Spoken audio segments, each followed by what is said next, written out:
যে আমি 5টা গ্যারান্টি দিব পাইছে না আমি এইটাই স্বীকার করতে আইছি মাটির বার্তা পাইছে মুসলমান ভাইরা প্ৰমোদ বড়ো এজন সেলফিশ মানুহ প্ৰমোদ বড়ো এজন সেলফিশ মানুহ প্ৰমোদ বড়ো এজন সেলফিশ মানুহ তেওঁ প্ৰথমতে নিজৰটোৱে চায় खुलुमबाय रायजो राजा नोंथांमोन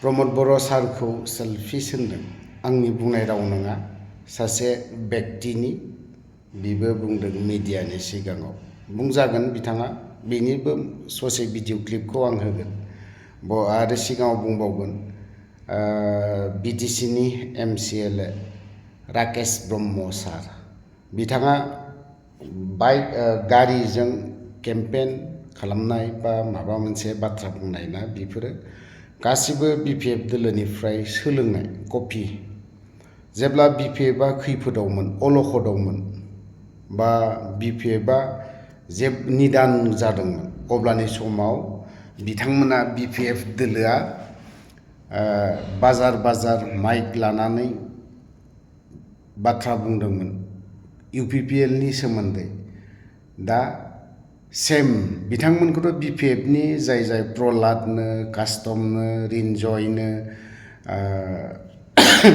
बिक्रम दैमारिनो बिथांमोनखौ ओरैबायदि बाथ्रा बुंदोंमोन दा इउपिपिएलआ थाङै थुङै सेम कपिसो खालामनाय नुहुरदों सेकेन्ड कपि खालामनाय बायदि सोलोंनायफोर बायदि नुदों थ' बिथांमोना बिपिएफनि जेला बाजार बाजार गिदिंदोंमोन अब्लानि समाव माबा मुलि फानग्राफोरासो बेफोरबायदिमोन बायदि रोखोमनि बाथ्रा दा इउपिपिएलआव इयुथ्सफोरा बेफोरबायदि इउपिपिएल दोलोनि इयुथ्सफोरा केम्पेन खालामनो रोंला नामा बेफोरबायदिखौ दा बुजिनानो मोनो बावहाय मालायखौ बुंनो थांनायाव दा गावसोरनि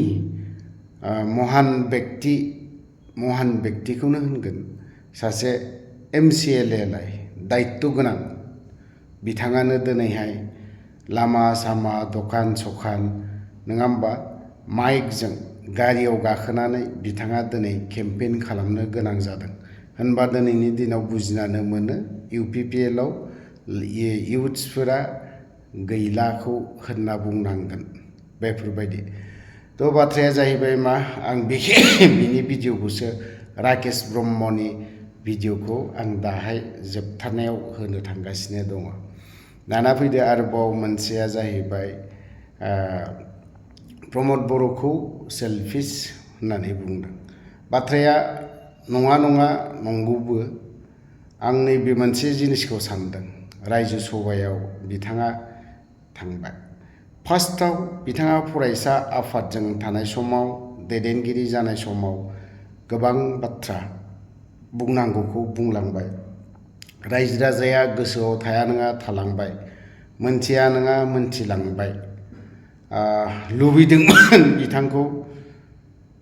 बिथाङा चिफ जाया होनदोंमोन ना बेयावबो जादों बिटिसिनि चिफ जाबाय मानिबाय जों बावहाय बुंनांगौ जेबो गैयामोन दा बिथाङा डाइरेक्टनो गोजौआव बारखोनाय माने बिनि माखासे लाइना बेलेग ना सिम्पोलाव साननो थाङोब्लाथ' बै जायगायाव सहैयोब्ला बेथनाथ' थैजासिम थायो नालाय बिसोरनि बेथना दा लाइनखौ माने मोनसे बिजनेस टाइपनिसो नुहुरदों आरोखि सिम्पोल रावाव माने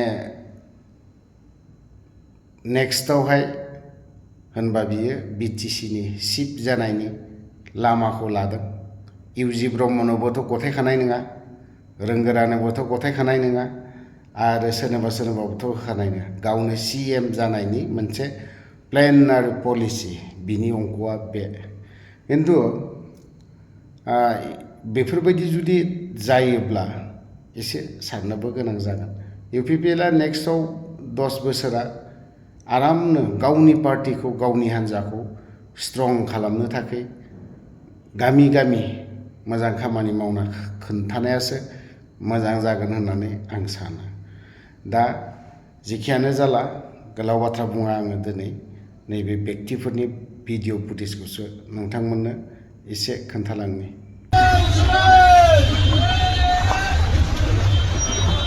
আমার বিপিএল সরকার মুসলমানের সাথে গাদ্দারি করছে রে।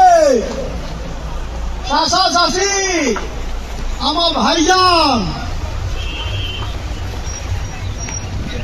বিপিএফ সরকার যাওয়ার সময়ে কইছিল কি যে আমি 5টা গ্যারেন্টি দিব,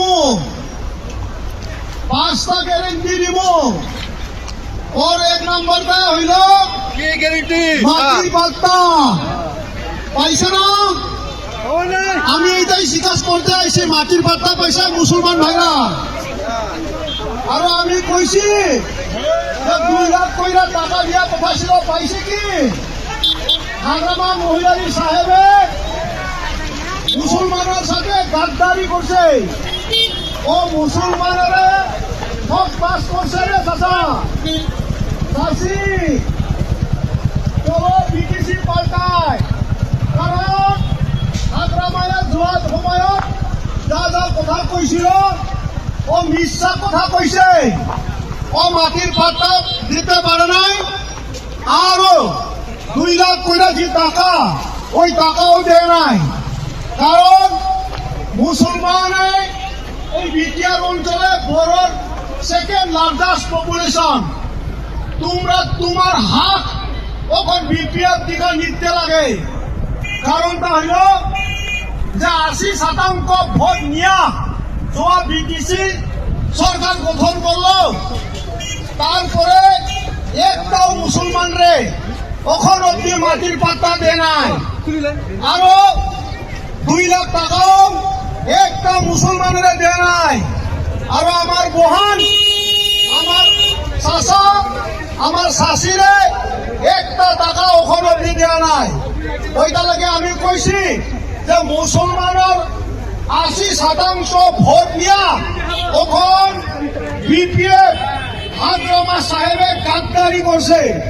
ওই বিধানসভা আইতেছে, ওই বিধানসভায় ওখান সবাই মিলা তোমরা ওই গাদ্দারির যে শাস্তি, যে সাজা এইবার দেওয়া লাগবো। আমরা একটাই কথা অনুরোধ করছি যে আমার প্রমোদ বড় সাহেবে যে টাইমে মুসলমানে অত মরণ করছিল তোমরা বুঝতে পারলো না। 28টা মেম্বার নিয়া প্ৰমোদ বড়ো এজন চেলফিছ মানুহ। তেওঁ প্ৰথমতে নিজৰটোৱে চায়। ছিনিয়ৰ লিডাৰ যিখিনি আছে, অকল প্ৰমোদ বড়ো বুলিয়ে নহয়, প্ৰমোদ বড়োৰ লগত আৰু যিখিনি ছিনিয়ৰ লিডাৰশ্বিপ আছে প্ৰথমতে তেওঁলোকক চব লাগে, বাকী তাৰপিছতে বাকী দলৰ কথা চিন্তা কৰে।